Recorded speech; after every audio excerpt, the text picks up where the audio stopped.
So, ang ating pong first book vlog is written by Mr. Michael Bungay Steiner. And the title is How to Start Something That Matters. So, or how to start doing something that matters. So, the author po suggests 10 points na pwede natin magamit, whether it is relational, financial, business, or personal. So, lista nyo po and pag-aralan nyo po if realistic po siya para sa inyo.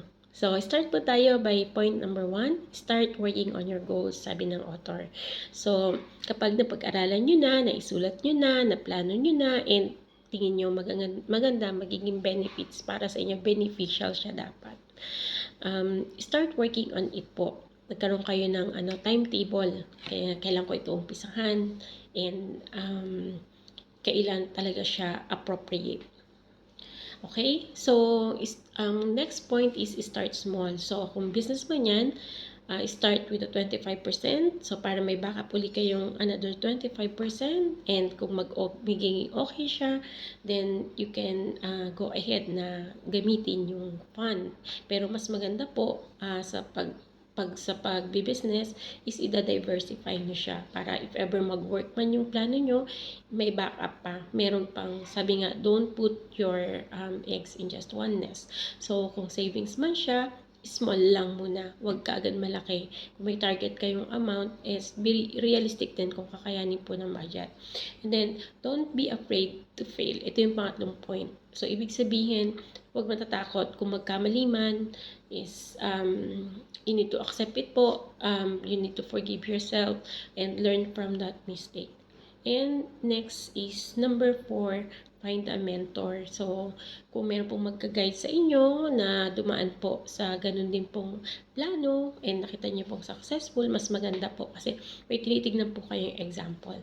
Next is build a community. So, yung mga tao po na tingin ninyo na susuportahan kayo and talagang naiintindihan kayo na hindi lahat perfect or magiging smooth yung process. Yun po yung mga taong mas maganda nyo pong nakakasama habang dumadaan po kayo sa proseso nyo.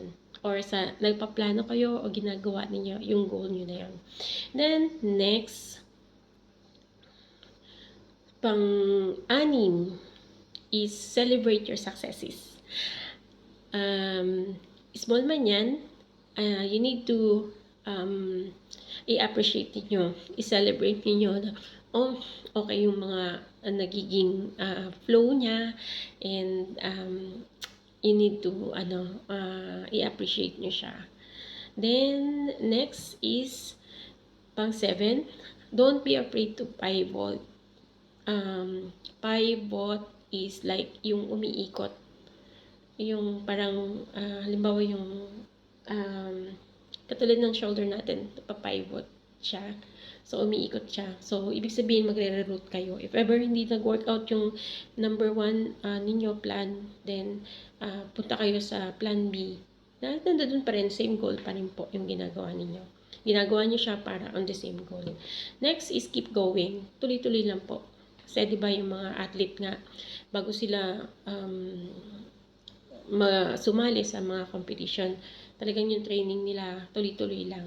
So, para yung momentum po tuloy-tuloy. And believe in yourself. Yung number 9, maniwala po kayo na kaya nyo po iyon. Kaya nyo po yung ginagawa ninyo. And alam niyo na magbe-benefit kayo kapag na pagtagumpayan nyo siya. And nagawa ninyo yung goal na yun. Then, start as soon as possible. Ang sabi nga ng author is start today. Start now. Ibig sabihin, kung ang plano nyo is by December or for next year, so start na kayo today. Gawin nyo na yung, isulat nyo na yung mga plano nyo. And if ever makapag-start kayo, bawa sa pag-save man, mag-start kayo ng mas maaga para if ever may month na hirap kayo or may mga needs na hindi nga kayang i-cover up yung ninyo, yung plano ninyo na pagsisave.